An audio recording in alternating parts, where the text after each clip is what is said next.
രക്ഷയുടെ പാതയിൽ.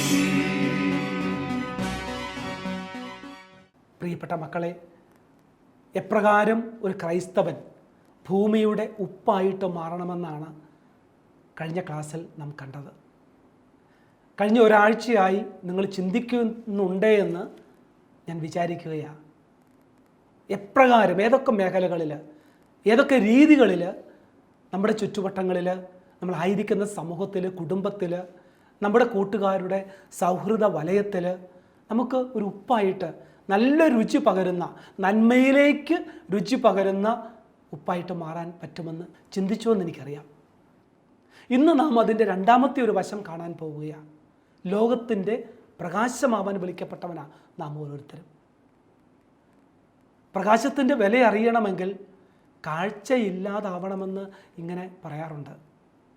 പ്രകാശത്തിൻ്റെ വില അറിയാൻ നമുക്ക് കാഴ്ച ഇല്ലാതാവേണ്ട, അങ്ങനെ സാഹസമൊന്നും എടുക്കണ്ട, അങ്ങനെ പ്രാർത്ഥിക്കുകയും വേണ്ട. മറിച്ച് ഒന്ന് കണ്ണടച്ചാൽ മതി. കണ്ണടച്ച് നമ്മളൊന്ന് ഇരുന്ന് നോക്കിക്കേ, ഒന്ന് നടന്നു നോക്കിക്കേ, കാര്യങ്ങൾ ചെയ്യാൻ ശ്രമിച്ച് നോക്കിക്കേ. എത്ര ബുദ്ധിമുട്ടായിരിക്കും അല്ലേ? ഇരുട്ടായിരിക്കുന്ന അവസ്ഥയിൽ നിന്നും എത്രയും പെട്ടെന്ന് പ്രകാശമുള്ളിടത്തേക്ക് മാറാൻ നാം ആഗ്രഹിക്കാറുണ്ട്. നമ്മുടെയൊക്കെ ജീവിതം ഇടയ്ക്കെങ്കിലുമൊക്കെ ഇരുട്ടറയിലാവാറുണ്ട്. ശാരീരികമായിട്ടുള്ള ഇരുട്ടല്ല, ആത്മീയമായ ഇരുട്ട്. അപ്പം നമുക്ക് ഇന്നൊന്ന് ചിന്തിക്കാം, എപ്രകാരം നമുക്ക് പ്രകാശം പരത്തുന്നവരാവാം. പ്രകാശം കെടുത്തുന്നവരല്ല. ഒരു ക്രൈസ്തവനും പ്രകാശം കെടുത്തുന്നവനാവരുത്. അങ്ങനെ വിളിക്കപ്പെട്ടവനല്ല. പ്രകാശം മറ്റൊന്നുമല്ല. അന്ന് പഴയ നിയമത്തിൽ പുറപ്പാട് 3-ാം അധ്യായം 2-ാം വാക്യത്തിൽ മുൾപ്പടർപ്പിൽ ഞാനാകുന്നുവെന്നും പറഞ്ഞ് മോശയ്ക്ക് പ്രത്യക്ഷപ്പെട്ട അതേ ദൈവം അതുപോലെ തന്നെ ഇസ്രയേലിന് മരുഭൂമിയിൽ വഴി കാണിച്ചു കൊടുത്ത ആ പ്രകാശദീപ്ത സ്തംഭം, പുറപ്പാട് 13:21 പറയുന്ന പോലെ തന്നെ. അതുമല്ല എങ്കിൽ അപ്പസ്തോല പ്രവർത്തനം 2-ാം അധ്യായം 3-ാം വാക്യത്തിൽ പറയുന്നത് പോലെ പന്തക്കുസ്ത നാളിൽ അപ്പസ്തോലന്മാരുടെ മേൽ ഇറങ്ങി വന്ന ആ തീനാവ്, ഈ പ്രകാശമാണ് നാം പകർന്നു കൊടുക്കേണ്ടത്. ഈ പ്രകാശം പക്ഷെ പകർന്നു കൊടുക്കണമെങ്കിൽ, ഉദാഹരണത്തിന് ഇപ്പം നിങ്ങളുടെ കയ്യിൽ പൈസയൊന്നുമില്ലാന്ന് വെക്കുക. നിങ്ങളുടെ കയ്യിൽ ഒരൊറ്റ ചില്ലി കാശ് പോലുമില്ല. നിങ്ങളോട് ഞാൻ പൈസ ആവശ്യപ്പെടുക, എനിക്കൊരു 100 രൂപ താ. നിങ്ങൾ പറഞ്ഞത് എൻ്റെ പൈസയൊന്നുമില്ല. ഒരു 50 രൂപ ഇല്ല, 10 രൂപ ഇല്ല, 1 രൂപ നീ എനിക്ക് താ. എൻ്റെ ഈ പൈസ ഇല്ല. ഇല്ലാതെ എങ്ങനെ എടുത്തു തരാൻ പറ്റും? കൊടുക്കണമെങ്കിൽ ഉണ്ടാവണം. അപ്പോൾ പ്രകാശമാവണമെങ്കിൽ നമ്മൾ എന്ത് ചെയ്യണം? പ്രകാശം നമ്മിൽ ഉണ്ടാവണം. ഏത് പ്രകാശം? നമ്മളിപ്പോൾ പറഞ്ഞു, ഈശോയാകുന്ന അപ്രകാശം. ഇനി ഈശോയെ പ്രകാശമായിട്ട് ഉപമിച്ചുകൊണ്ട് യോഹന്നാന്റെ സുവിശേഷത്തിൽ നാം കാണുന്നുണ്ട്. 8-ാം അധ്യായം 12-ാം വാക്യത്തിൽ യേശു വീണ്ടും അവരോട് പറഞ്ഞു, ഞാൻ ലോകത്തിൻ്റെ പ്രകാശമാണ്. എന്നെ അനുഗമിക്കുന്നവൻ ഒരിക്കലും അന്ധകാരത്തിൽ നടക്കുകയില്ല. അവന് ജീവന്റെ, കൂട്ടിയത് ഞാൻ പറയുക, ജീവന്റെ പ്രകാശമുണ്ടാവും. ജീവനിലേക്ക് നയിക്കുന്നത് മാത്രമല്ല, ജീവന്റെ പ്രകാശം. ജീവന്റെ പ്രകാശം എന്ന് പറയുമ്പോൾ ജീവൻ ആരാ? ഈശോയാ. കാരണം ഈശോ പറഞ്ഞിട്ടുണ്ട്, ഞാനാണ് വഴിയും സത്യവും ജീവനും. അതായത് ജീവനാണ് ലക്ഷ്യം, അതിലോട്ടുള്ള വഴി ആരാ? ഞാൻ തന്നെ. ഇനി ആ വഴിയിലൂടെ, ആ വഴി എങ്ങനെയുള്ള വഴിയാണ്? സത്യമായ വഴിയാണ്. കാരണം എനിക്കറിയാം ആ ജീവൻ എവിടെയാണ് എത്തുന്നതെന്ന്, അല്ലെങ്കിൽ ആ ലക്ഷ്യസ്ഥാനം എന്താണെന്ന് എനിക്കറിയാം. കാരണം ഞാൻ തന്നെയാണ് ലക്ഷ്യം എന്ന് ഈശോ പറയുന്നുണ്ട്. അപ്പോൾ അതിനോട് ചേർത്ത് വെച്ചുകൊണ്ടാണ് ഈശോ പറയുന്നത്, അവന് ജീവന്റെ പ്രകാശമുണ്ടാവും, ജീവനിലേക്ക് എത്തുന്ന പ്രകാശമുണ്ടാവും. അതുപോലെ തന്നെ മത്തായിയുടെ സുവിശേഷം 4-ാം അധ്യായം 16-ാം വാക്യത്തിൽ പറയുന്നുണ്ട്, അന്ധകാരത്തിൽ സ്ഥിതി ചെയ്തിരുന്ന ജനങ്ങൾ വലിയ പ്രകാശം കണ്ടു. മരണത്തിൻ്റെ മേഖലയിലും നിഴലിലും വസിച്ചിരുന്നവർക്കായി ഒരു ദീപ്തി ഉദയം ചെയ്തു. മരണത്തിൻ്റെ മേഖലയിൽ, മരണമെന്ന് പറയുന്നത് പിന്നെ അവസാനമാണ്, നാശമാണ്. ഒന്ന്, ഈ നാശത്തിൻ്റെ മേഖലയിൽ വസിക്കുന്നവർ, പാപത്തിൻ്റെ ഏറ്റവും അന്ധകാര അവസ്ഥയിൽ ജീവിച്ചിരുന്നവർ, ഒരു പ്രതീക്ഷയുമില്ലാതിരുന്നവർ. രണ്ടാമത്തെ നിഴൽ, ഈ നിഴൽ ഒരു സുഖമാണ്. ഇതേപോലെ നിഴലിൽ വസിക്കുന്നവരുണ്ട്. ഈ നിഴൽ എന്ന് പറയുന്നത് നമ്മുടെ ഇപ്പോഴത്തെ ചില സാഹചര്യങ്ങളുടെ ഒരു സുഖമുണ്ട്. എൻ്റെ ഒരു ജോലി, അല്ലെങ്കിൽ എൻ്റെ ഇപ്പോഴത്തെ ഒരു സ്ഥിതി, എല്ലാം ഓക്കെ അല്ല. അതിനെ ചലഞ്ച് ചെയ്യാൻ വിധിക്കപ്പെട്ടവരാണ് നമ്മൾ. കാരണം ആ നിഴലിൽ നിന്നാൽ നമ്മൾ എത്തേണ്ട സ്ഥലത്തെത്തില്ല. നമ്മൾ പറയാലോ, ഇപ്പം നമ്മളൊരു ലക്ഷ്യസ്ഥാനത്തിലേക്ക് നമ്മൾ പോവുക, ഒരു യാത്ര പോവുക, ലക്ഷ്യമുണ്ട്. ആ ലക്ഷ്യത്തിലെത്തുന്നതിന് മുമ്പ് നമ്മൾ അത്യാവശ്യം വെയിലൊക്കെ ഉണ്ട്, അപ്പോൾ ഒരു മരം കാണുന്നു, മരത്തിൻ്റെ നിഴലുണ്ട്. ആ നിഴലത്ത് ഞാൻ ഇങ്ങനെ നിൽക്കുക. നിഴലിൽ നിന്ന് വെളിയിലേക്ക് ഇറങ്ങാൻ എനിക്കൊരു മടിയാണ്, കാരണം വെയിലാണ്. പക്ഷെ അങ്ങോട്ട് ഇറങ്ങിയില്ലെങ്കിൽ ഞാൻ ലക്ഷ്യത്തിലെത്തില്ല.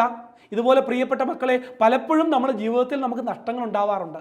പഠനത്തിൻ്റെ കാര്യത്തിലാവട്ടെ, സ്വഭാവത്തിൻ്റെ കാര്യത്തിലാവട്ടെ, മറ്റെന്തെങ്കിലുമൊക്കെ നമുക്ക് ഈ അധ്വാനം വരുന്ന കാര്യം, അല്ലെങ്കിൽ നമ്മുടെ കൂടുതൽ പരിശ്രമം വേണ്ട സാഹചര്യങ്ങൾ വരുമ്പോൾ അതിൽ നിന്നൊക്കെ ഒന്ന് മാറി എളുപ്പവഴികൾ, അല്ലേ? യെസ്, ഈ എളുപ്പവഴി എന്ന് വേണേൽ പറയാം. എളുപ്പവഴിയുടെ സുഖത്തിൽ ജീവിച്ചിരുന്നവരൊക്കെ എന്ത് ചെയ്തു? ഒരു പ്രകാശം കണ്ടു, വലിയ പ്രകാശം. ആരാ പ്രകാശം? ഈശോ മിശിഹ. യോഹന്നാൻ വീണ്ടും പറയുക, 1-ാം അധ്യായം 5-ാം വാക്യത്തിൽ, ആ വെളിച്ചം ഇരുളിൽ പ്രകാശിക്കുന്നു, ഏത് ഇരുളിലും പ്രകാശിക്കുന്നു, അതിനെ കീഴടക്കാൻ ഇരുളിന് കഴിഞ്ഞില്ല. സ്ഥിതി ചെയ്തിരുന്ന ജനങ്ങൾ വലിയ പ്രകാശം കണ്ടു, മരണത്തിൻ്റെ മേഖലയിലും നിഴലിലും വസിച്ചിരുന്നവർക്കായി ഒരു ദീപ്തി ഉദയം ചെയ്തിരിക്കുന്നു. യെസ്, മുമ്പേ പറഞ്ഞതുപോലെ തന്നെ. അപ്പോൾ ഈ പ്രകാശം ആരാ? നാം നേടിയെടുക്കേണ്ട പ്രകാശം ആരുടെ പ്രകാശമാണ്?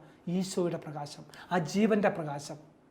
നമുക്ക് തമ്പുരാൻ തന്നിരിക്കുന്ന ഒരു ജീവിതമുണ്ട്, ഒരു തിരിയുടെ പോലെ ജീവിതം.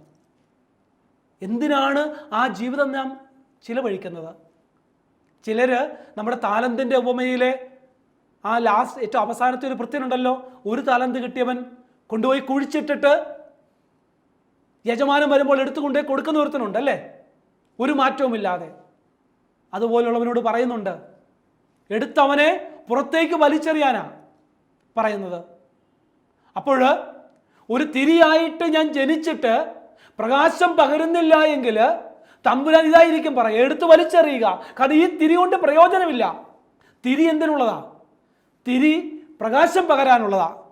അപ്പോൾ അങ്ങനെയുള്ള പ്രകാശം പകരുന്ന തിരികളായിട്ട് നാം മാറണമെങ്കിൽ 3 വഴികൾ, 3 മാർഗങ്ങൾ, അല്ലെങ്കിൽ 3 ദൗത്യങ്ങൾ ഈശോ നമ്മുടെ മുൻപിലേക്ക് വയ്ക്കുകയാണ്. ഒന്നാമത്തേത്, മറ്റുള്ളവർക്ക് വഴി കാട്ടുന്ന പ്രകാശം പകരുന്നവൻ പ്രകാശമായിട്ട് മാറണം. എങ്ങനെ? ദൈവചൈതന്യത്താൽ നിറഞ്ഞ് മറ്റുള്ളവർക്ക് പ്രകാശമായിട്ട് മാറണം, മറ്റുള്ളവർക്കൊരു വഴികാട്ടിയാവണം. എങ്ങനെ? നമ്മുടെ ജീവിതം കൊണ്ട്, നമ്മുടെ വാക്കുകൾ കൊണ്ട്, പ്രവൃത്തി കൊണ്ട്. വെറും വാക്കുകൾ കൊണ്ടല്ല. പലപ്പോഴും വാക്കുകൊണ്ട് പറയാൻ വളരെ എളുപ്പമാണ്. ഒരു ക്രിസ്ത്യാനി എന്ന് പറയുന്നത് വാക്കുകൊണ്ട് ജീവിക്കുന്നവനല്ല, ചിന്ത കൊണ്ട് മാത്രം ജീവിക്കുന്നവനല്ല, ചിന്തകളിൽ ജീവിക്കുന്നവനല്ല. മറിച്ച് വാക്കിലും ചിന്തയിലും ഉരുത്തിരിയുന്ന ആ ആശയങ്ങളെ പ്രവൃത്തിയുടെ ഒരു പന്ഥാവിലേക്ക്, വേദികളിലേക്ക് ഇറക്കി വയ്ക്കുന്നവനാണ്. പ്രവൃത്തികളായിട്ട് മാറണം, അങ്ങനെ മറ്റുള്ളവർക്ക് വഴി കാട്ടുന്നവൻ. പക്ഷെ ഒരു പ്രശ്നം എന്താണെന്നറിയാവോ പ്രിയപ്പെട്ട മക്കളെ? വഴി കാട്ടണമെങ്കിൽ ഒന്നാമത്തെ വ്യവസ്ഥ എന്താ? വഴി അറിയത്തില്ലെങ്കിൽ വഴി കാട്ടാൻ പറ്റുമോ? അല്ലേ? എവിടെയാണ് ഇവർ എത്തേണ്ടതെന്നുള്ള അറിവില്ലെങ്കിൽ. ഈ ആലീസ് ഇൻ വണ്ടർലാൻഡ് എന്ന് പറയുന്ന പുസ്തകത്തിൽ, ആലീസിൻ്റെ അത്ഭുത ലോകം, അതിനകത്തൊരു ഒരു ഒരു സംഭവമുണ്ട്. ചെഷയർ ക്യാറ്റ്, അതും ആലീസും തമ്മിലുള്ള ഒരു സംഭാഷണമാണ്. ആലീസ് ഒരു നാൽക്കവലയിലെത്തുന്നു, എങ്ങോട്ട് തിരിയണമെന്ന് അവൾക്കറിയില്ല. അപ്പോഴാണ് പെട്ടെന്നൊരു ചെഷയർ ക്യാറ്റ്, പൂച്ച വരുന്നത്. പൂച്ചയോട് വിളി ചോദിക്കുക, ഞാൻ എങ്ങോട്ടാ പോവണ്ടേ? പൂച്ച തിരിച്ചു ചോദിക്കുന്നുണ്ട്, നിനക്ക് എങ്ങോട്ടാ പോവണ്ടേ? അപ്പം ആലീസ് പറഞ്ഞു, എനിക്കറിയില്ല. അപ്പം ക്യാറ്റ് പറയുന്ന നല്ലൊരു മറുപടിയുണ്ട്, പൂച്ച പറയുന്നൊരു മറുപടിയുണ്ട്. എന്താണെന്നറിയാവോ? നിനക്ക് എങ്ങോട്ടാണ് പോവേണ്ടതെന്ന് നിനക്കറിയില്ലെങ്കിൽ ഏതു വഴി എടുത്താലും ഒരു കുഴപ്പവുമില്ല.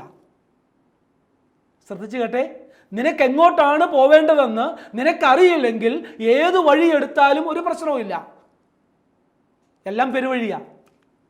അപ്പോൾ ആദ്യം എങ്ങോട്ടാണ് പോവേണ്ടതെന്ന് അറിയണം, അങ്ങോട്ടുള്ള വഴി അറിയണം, ലക്ഷ്യമുണ്ടാവണം. അപ്പം നല്ല ലക്ഷ്യങ്ങൾ കൊടുക്കാനും ആ ലക്ഷ്യത്തെ തിരിച്ചറിയാനും ലക്ഷ്യത്തിലേക്ക് മാർഗം കാണിക്കേണ്ടവനുമാണ് ക്രൈസ്തവൻ. 2, പ്രിയപ്പെട്ട മക്കളെ, പാപത്തിൻ്റെ അന്ധകാരത്തിൽ ജീവിച്ചിരുന്നവർക്ക് ഈശോയുടെ പ്രകാശം നിറയ്ക്കാൻ വിളിക്കപ്പെട്ട, അന്ധകാരത്തെ അകറ്റാൻ വിളിക്കപ്പെട്ടവരാണ് രണ്ടാമത്തെ ദൗത്യവിധ. അന്ധകാരത്തെ അകറ്റണം. ഒത്തിരി അന്ധകാരങ്ങൾ, നമ്മൾ സാമൂഹ്യ തിന്മകളെക്കുറിച്ചൊക്കെ നമ്മൾ കഴിഞ്ഞ അധ്യായത്തിൽ നമ്മൾ കണ്ടതാണ്. ഈ തിന്മകളാൽ നിറയുന്ന ഒരു ലോകത്തിലാണ്. ഇനി തിന്മകൾ തന്നെ ഇല്ല എന്ന് ചിന്തിക്കുന്ന ഒരു ലോകത്തിലാണ്. പാപമില്ല, കാരണം ഇപ്പോഴത്തെ ഏറ്റവും നല്ല എളുപ്പമാർഗം എന്താ? കണ്ണടച്ചിരുട്ടാക്കുക, ഒന്നും പാപമില്ല, എല്ലാം അനുവദനീയമാണ്, നീ ചിന്തിക്കാതിരുന്നാൽ മതി. ആ ഒരു വ്യവസ്ഥിതിയിൽ നന്മയുമുണ്ട് തിന്മയുമുണ്ടെന്നും തിന്മ ഇന്നതാണെന്നും ഉറക്കെ വിളിച്ചു പറയാൻ, ആ അന്ധകാരത്തിൽ പ്രകാശമായിട്ട് നന്മയുടെ പ്രകാശമായിട്ട് നിൽക്കാൻ എങ്ങനെ? നമ്മുടെ ജീവിതത്തിലൂടെ, എൻ്റെ ജീവിതത്തിലൂടെ, വാക്കുകളിലൂടെ അല്ല, എൻ്റെ ജീവിതത്തിൽ ഞാൻ പ്രവർത്തിച്ച് കാണിച്ചു കൊടുക്കണം. നല്ല കുടുംബ ജീവിതത്തിലൂടെ, നല്ല ബന്ധങ്ങളിലൂടെ, നല്ല സൗഹൃദങ്ങളിലൂടെ, നല്ല ശീലങ്ങളിലൂടെ, നല്ല വാക്കുകളിലൂടെ, നല്ല ചിന്തകളിലൂടെയൊക്കെ, നല്ല പ്രവൃത്തികളിലൂടെ. അങ്ങനെ അന്ധകാരം അകറ്റാൻ എൻ്റെ ജീവിതത്തിൽ നിന്ന് മാത്രമല്ല, മറ്റുള്ളവൻ്റെയും സമൂഹത്തിൻ്റെയും അന്ധകാരം അകറ്റാൻ വിളിക്കപ്പെട്ടവനാണ്. മൂന്നാമത്തേത്, പ്രിയപ്പെട്ട മക്കളെ, മറ്റുള്ളവർക്ക് ശക്തി പകരേണ്ടവനാ, കൈത്താങ്ങായിട്ട് നിൽക്കേണ്ടവനാ. എങ്ങനെ? മത്തായിയുടെ സുവിശേഷം 5-ാം അധ്യായം 16-ാം വാക്യത്തിൽ ഈശോ പറയുന്നുണ്ട്, അപ്രകാരം മനുഷ്യർ നിങ്ങളുടെ സത്പ്രവർത്തികൾ കണ്ട് സ്വർഗസ്ഥനായ നിങ്ങളുടെ പിതാവിനെ മഹത്വപ്പെടുത്തേണ്ടതിന് നിങ്ങളുടെ വെളിച്ചം അവരുടെ മുൻപിൽ പ്രകാശിക്കട്ടെ. സൽപ്രവർത്തികൾ, ഇത് വലിയൊരു അപകടം കൂടിയുണ്ട് ഇതിനകത്ത്. കാരണം ഇപ്പം നമ്മൾ ഒരു തെറ്റിദ്ധാരണ ചിലർക്കെങ്കിലും ഉണ്ട്, കുറേ നന്മ പ്രവൃത്തികൾ ചെയ്താൽ മതിയല്ലോ. അങ്ങനെ ഒത്തിരി നന്മ പ്രവൃത്തികൾ ചെയ്യുന്ന ഒത്തിരി നന്മ മരങ്ങൾ നമ്മുടെ ചുറ്റുവട്ടങ്ങളിലുണ്ട്. ചിലപ്പോഴെങ്കിലും സഭാ സംവിധാനവും ഈ നന്മ ചെയ്യുക എന്നതിൽ മാത്രം ഒതുങ്ങി നിൽക്കുന്നുണ്ട്. കുറെ നന്മ ചെയ്യുക, കുറെ വീട് വെച്ച് കൊടുക്കുക, ഭക്ഷണം കൊടുക്കുക. പക്ഷേ എന്തിനു ചെയ്യുന്നു? ഈ നന്മ മരങ്ങൾ മുഴുവനും അവരുടെ ശ്രദ്ധ എന്നിലേക്ക് കൊണ്ടുവരാനാണോ ഇത് ചെയ്യുന്നത്? അതോ ഈ നന്മയുടെ ഉപഭോക്താവിനെ ഈശോ എന്ന ലക്ഷ്യത്തിലേക്ക് എത്തിക്കുന്നില്ല എങ്കിൽ ഈ നന്മ കൊണ്ട് ഒരർത്ഥവുമില്ല. നന്മകളുടെ, ഒരു ക്രൈസ്തവൻ ചെയ്യുന്ന ഏതൊരു നന്മയുടെയും സത്പ്രവൃത്തിയുടെയും ലക്ഷ്യമെന്ന് പറയുന്നത് ജീവനായ ലക്ഷ്യമായ ഈശോയിൽ അവനെ എത്തി. കാരണം അവൻ്റെ ജീവന്റെ ഏറ്റവും വലിയ സമ്പുഷ്ടത നിൽക്കുന്നത് അവിടെയാണ്. ഇപ്രകാരം മറ്റുള്ളവർക്ക് ശക്തി പകരാൻ നല്ല ജീവിതത്തിലൂടെ, സൽപ്രവർത്തികളിലൂടെ ജീവിതം ഒരു മാതൃകയായിട്ട് നിൽക്കാൻ വിളിക്കപ്പെട്ടവരാണ് പ്രിയപ്പെട്ട മക്കളെ നമ്മൾ ഓരോരുത്തരും. ഇതാണ് പ്രകാശമാവട്ടെ, അല്ലെങ്കിൽ നിങ്ങൾ പ്രകാശമാവണം എന്ന് ഈശോ പറഞ്ഞതിൻ്റെ അർത്ഥം. ഈ പ്രകാശം നമ്മൾ ഒതുക്കി വയ്ക്കേണ്ടതല്ല. ഈശോ പറഞ്ഞില്ലേ, അത് കുട്ടയിട്ട് കമിഴ്ത്തി വയ്ക്കേണ്ടതല്ല, പീഠത്തിൽ വയ്ക്കേണ്ടതാ, ഉയർത്തി വയ്ക്കേണ്ടതാ. ഉയർത്തി വയ്ക്കുക എന്ന് പറഞ്ഞാൽ ജീവിതത്തിൽ നിനക്ക് കിട്ടുന്ന ഏതൊരവസരത്തിലും നിൻ്റെ വാക്കുകൊണ്ടല്ല, നിൻ്റെ പ്രവൃത്തി കൊണ്ട്. അങ്ങനെയാണ് ക്രൈസ്തവൻ അവൻ്റെ വിശ്വാസം പടർത്തിയത്. അങ്ങനെയാണ് ജീവിച്ച് കാണിച്ചു കൊടുത്തോണ്ട, പ്രസംഗിച്ചുകൊണ്ടല്ല. അങ്ങനെയാണ് മറ്റുള്ളവർ ചിന്തിച്ച, ദൈവമേ ഈ ക്രിസ്ത്യാനികൾക്ക് എന്തോ ഒരു മാറ്റം ഉണ്ടല്ലോ, എന്തോ ഒരു വ്യത്യസ്തതയുണ്ടല്ലോ. കാരണം അവൻ്റെ ജീവിതം എന്തോ വ്യത്യാസമുള്ളതാണല്ലോ. ആ വ്യത്യാസം നിനക്ക് കാണിച്ചു കൊടുക്കാൻ പറ്റുന്നില്ലെങ്കിൽ നീ മൈക്ക് എടുത്തു വെച്ച് ഘോരം നീ പ്രസംഗിച്ചിട്ട് ഒരു കാര്യവുമില്ല. കാരണം ജീവിതത്തിലൂടെയാണ് നിൻ്റെ മാർഗം നീ കാണിച്ചു കൊടുക്കേണ്ടത്. ആരിലേക്കുള്ള മാർഗം? ഈശോയിലേക്കുള്ള മാർഗം. അങ്ങനെ മാർഗം കാണിച്ചു കൊടുക്കുന്ന പ്രകാശമായിട്ട് നമ്മൾ മാറട്ടെ. പ്രകാശത്താൽ നമുക്ക് നിറയാൻ കഴിയട്ടെ. അങ്ങനെ നമുക്ക് ഉപ്പായിട്ടും പ്രകാശമായിട്ടും മാറുന്ന ഒരു ആക്ഷൻ പ്ലാൻ നമ്മുടെ ജീവിതത്തെക്കുറിച്ച് നമുക്ക് രൂപപ്പെടുത്തിയെടുക്കാം. അതിന് ഈശോയുടെ സഹായം നമുക്ക് വേണം. പ്രിയപ്പെട്ട മക്കളെ, നമുക്ക് പ്രാർത്ഥിച്ച് നമുക്ക് അവസാനിപ്പിക്കാം. എൻ്റെ ഈശോയെ, എൻ്റെ ജീവിതത്തിൻ്റെ ദൗത്യം എന്തെന്ന് ഞാൻ തിരിച്ചറിയുന്നു. അവിടുത്തെ ഉപ്പും അവിടുത്തെ പ്രകാശവും ലോകത്തിന് കൊടുക്കാനുള്ള വലിയൊരു മാർഗമായിട്ടാണ് എന്നെ ഈ ലോകത്തിലേക്ക് വിട്ടിരിക്കുന്നത്. എൻ്റെ ജീവിതത്തിൻ്റെ ദൗത്യം ഇതാണെന്ന് ഞാൻ തിരിച്ചറിയുന്നു. എൻ്റെ പഠന മേഖലകളിലും ജോലി മേഖലകളിലും എൻ്റെ കുടുംബ ജീവിതത്തിലുമെല്ലാം എൻ്റെ ഭാവി ജീവിതത്തിലുമെല്ലാം ഇതാണ് എൻ്റെ ജീവിതത്തിൻ്റെ ലക്ഷ്യമെന്ന് ഞാൻ തിരിച്ചറിയുന്നു. പരിശുദ്ധ അമ്മേ, മാതാവേ, വലിയ ഒരു കരുതലായിട്ട് എൻ്റെ കൂടെ ഉണ്ടാവണമേ. എൻ്റെ വീഴ്ചകളിൽ എന്നെ കൈകളിൽ പിടിച്ച് മുമ്പോട്ട് നയിക്കണമേ. പിതാവിൻ്റെയും പുത്രൻ്റെയും പരിശുദ്ധാത്മാവിൻ്റെയും നാമത്തിൽ ആമേൻ.